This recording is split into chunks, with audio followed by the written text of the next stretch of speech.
Okay, welcome to another episode of Testing Ain't Easy. I'm my guru founder, Mark Skuskevich. I'm here with Stefan Manier. And today we wanted to do something a little bit different and just talk about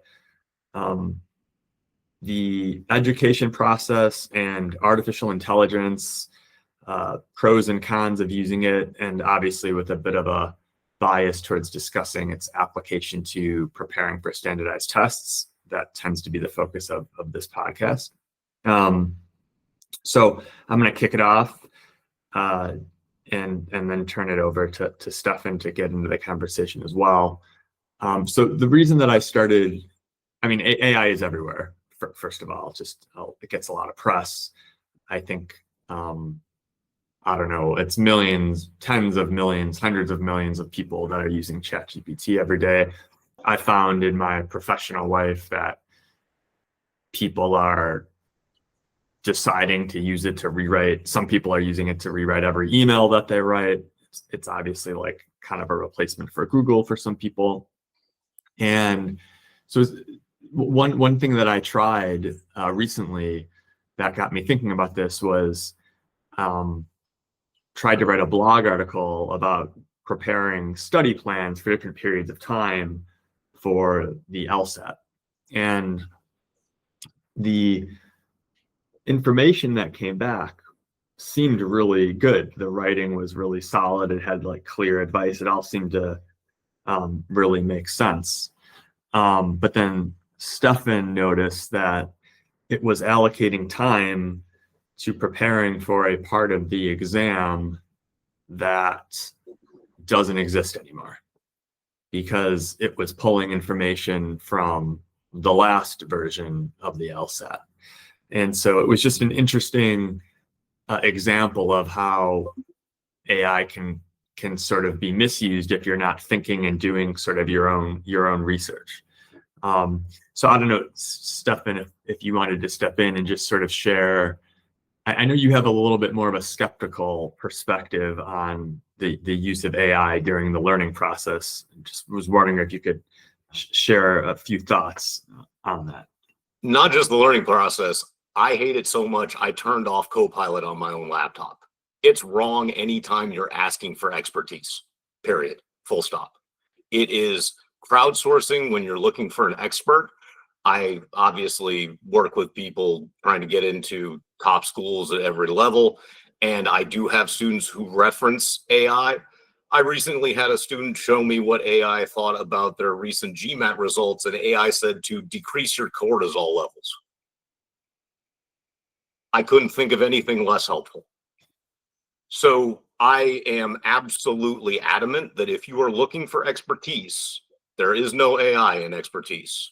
I don't think there will be anytime soon. It is crowdsourcing, and I honestly find that the majority of the content that it produces does nothing but basically kind of revert to the lowest common denominator. And if you're actually trying to do better for yourself in your life through additional education, AI does not do anything useful. I can't even get past the commercials saying like, let me ask ChatGPT how to come up with how to learn how to do more pull-ups.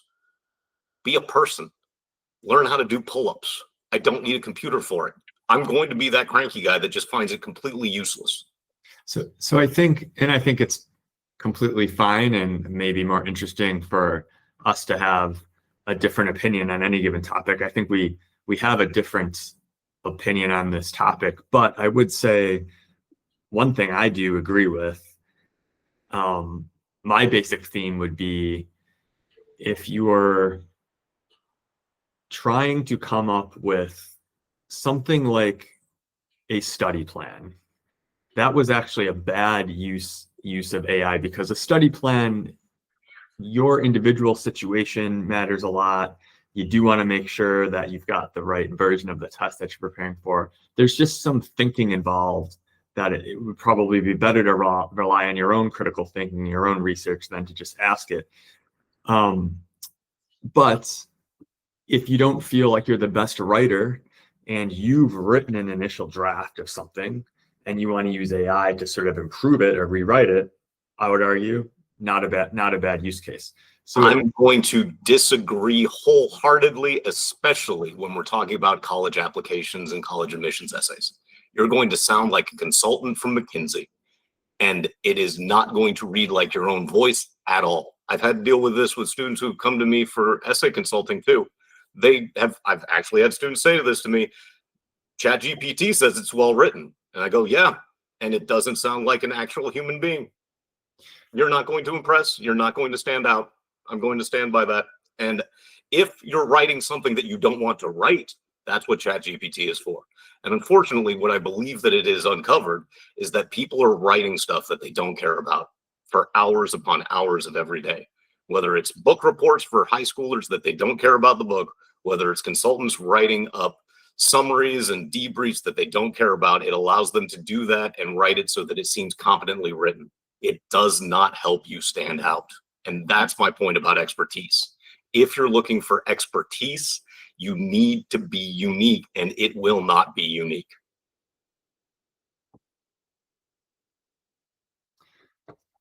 yeah, so it's interesting. I do think there's a fair number of situations where I would disagree with you that, you know, rewriting something that they're taking your ideas and improving upon them. I think that there are use cases, but I do agree on the college admissions front.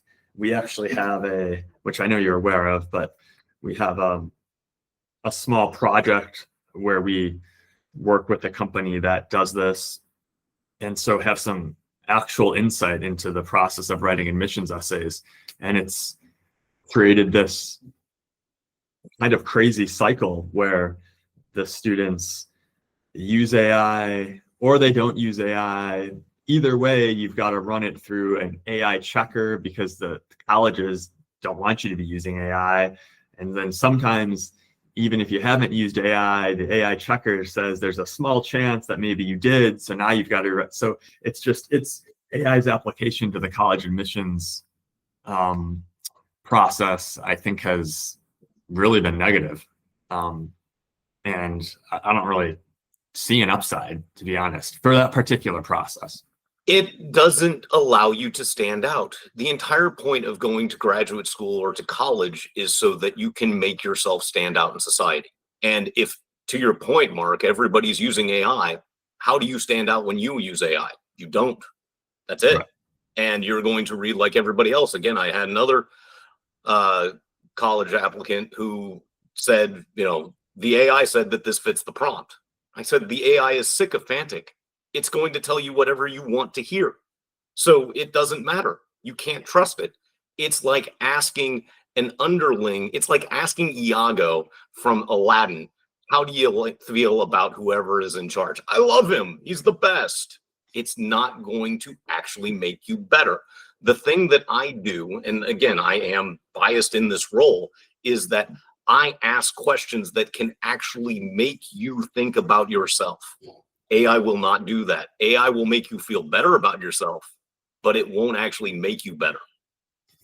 And again, I just want to repeat, like, I think your perspective is valid. I know that there are people out there who would vehemently disagree, and that's fine. I mean, that's I'd love to speak to them. I really would.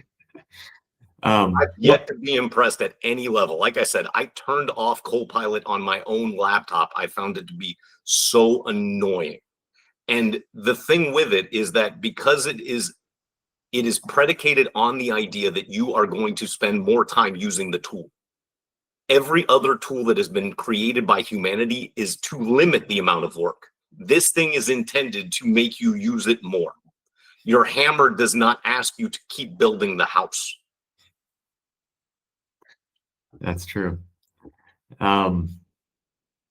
Yeah, the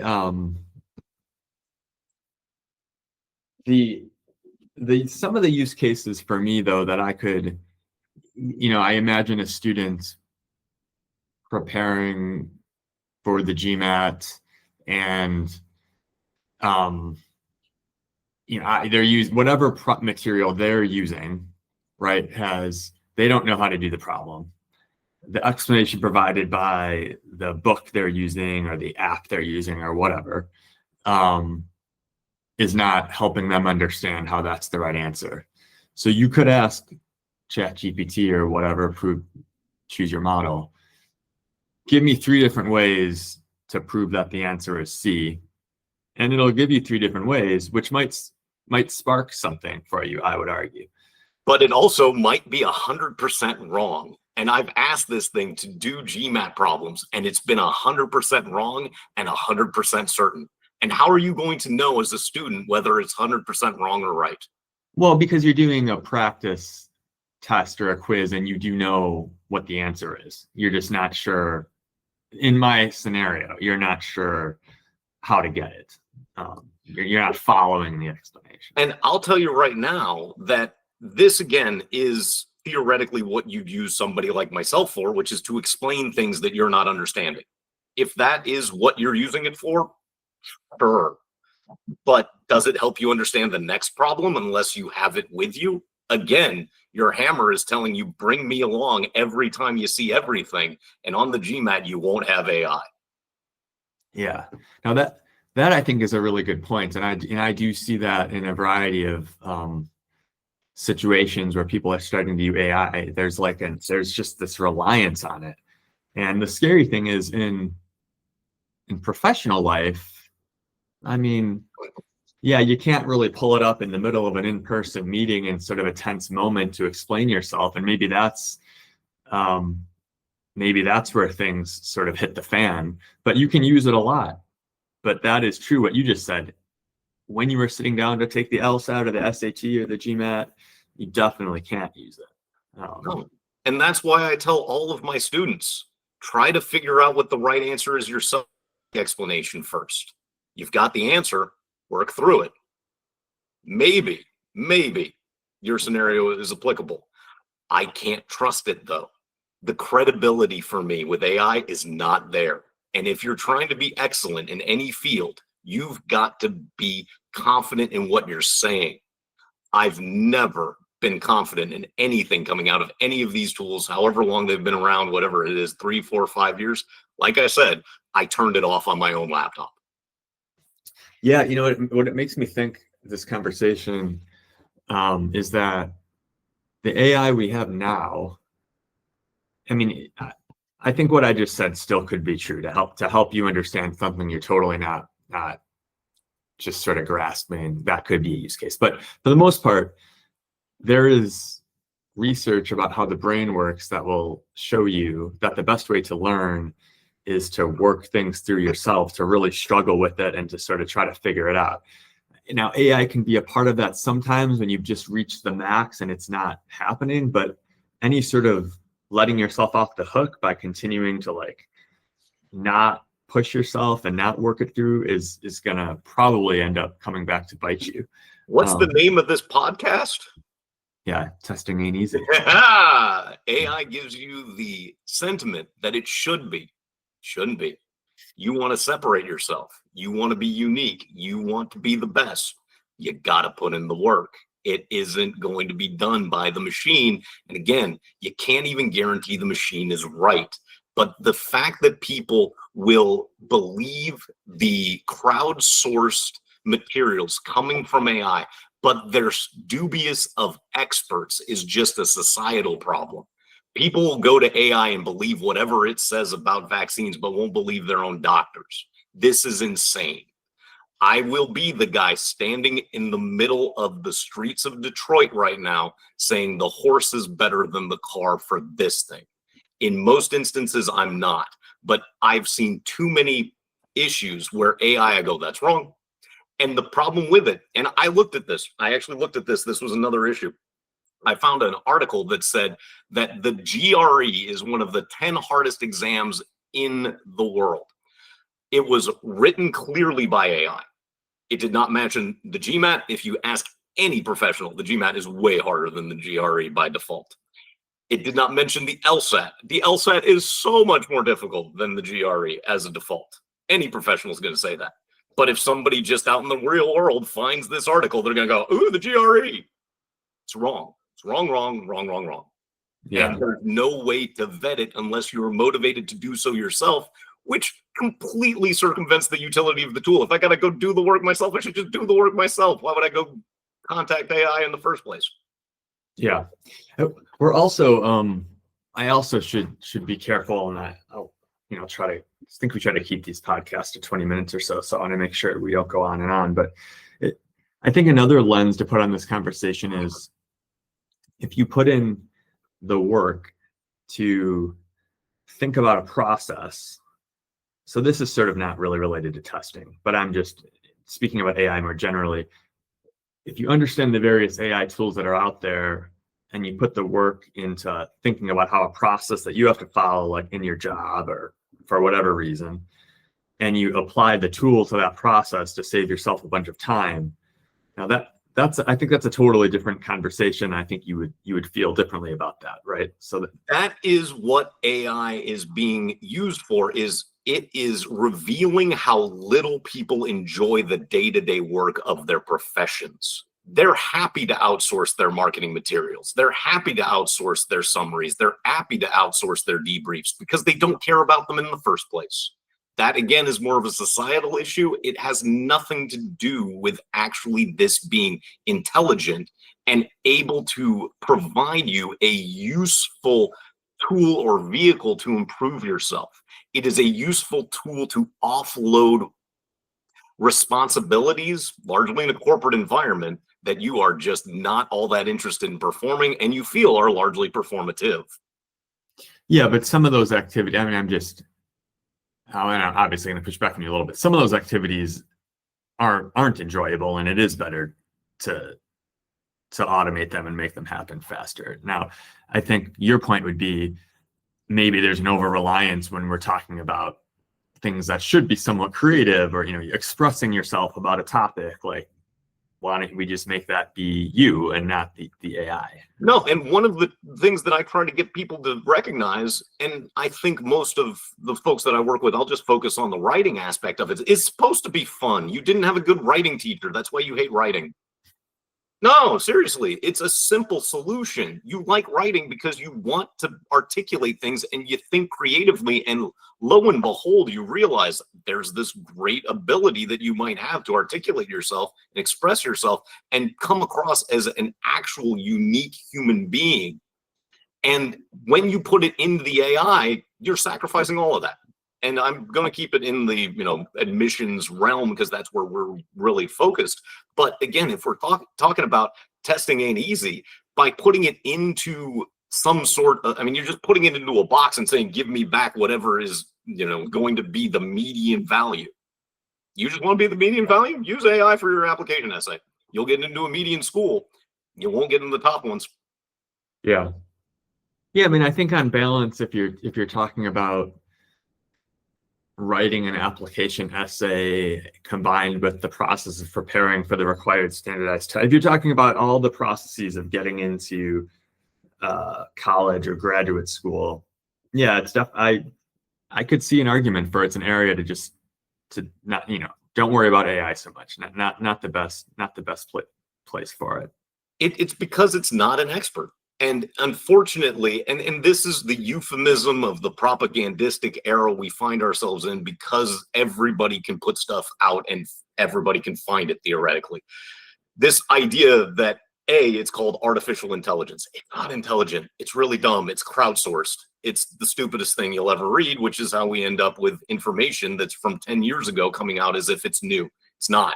And it's wrong, and you have to know it. You have to be an expert and able in order to be able to recognize the flaws, which again defeats the entire purpose.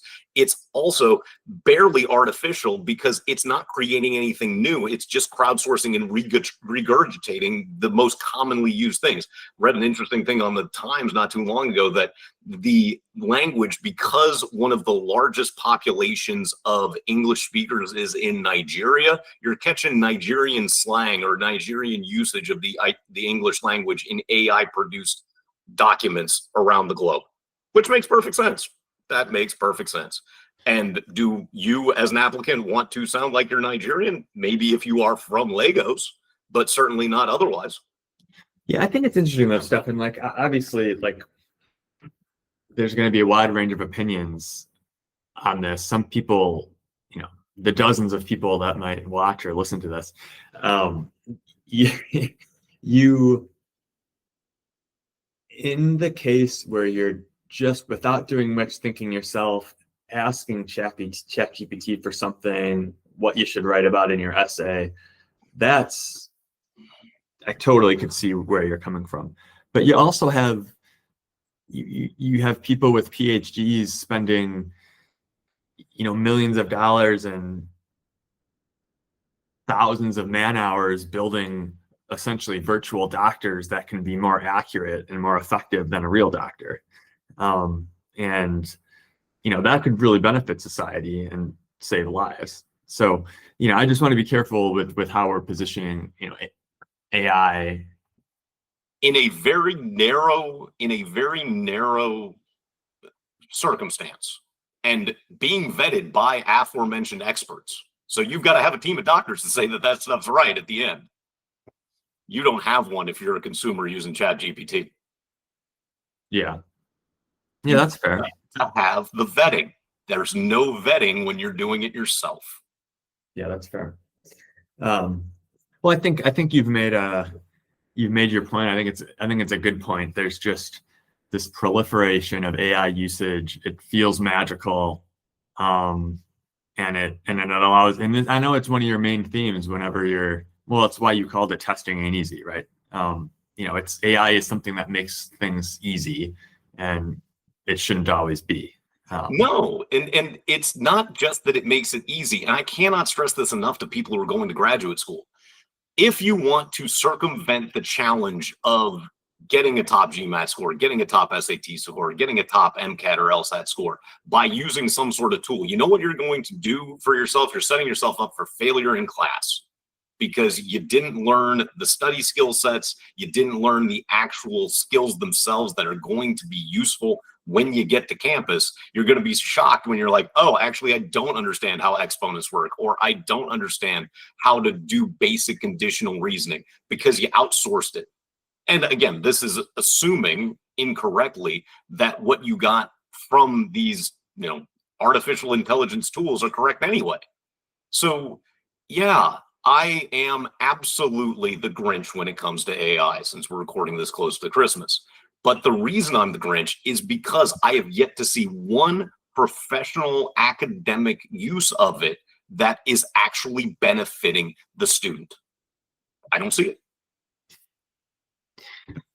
All right. Well, I feel like that was an interesting, I'm sure a lot of different opinions will be had about your opinion. Oh, yeah. But I think you make some good points. No, I appreciate that. I know that I'm pretty adamant, and it's because of the credulity that people show and defer to these machines. It's the idea that you just know that it's right. And you're like, no, it's just crowdsourcing. It is democratization of expertise, which does not work. You need experts. This is why you had a division of labor. This is why the assembly line of Ford was so transformative. You find people that are experts in specific realms. The very name of generalized, I can't remember what it's, general something something for GPT. The fact that it uses the term general means that it's not an expert in anything. It makes you believe that it is because neither are you, and you can't even recognize that it's giving you bullshit. All right. Well, let's leave it at that. Definitely be careful when you're using AI, certainly when you're preparing for standardized tests or writing admissions essays.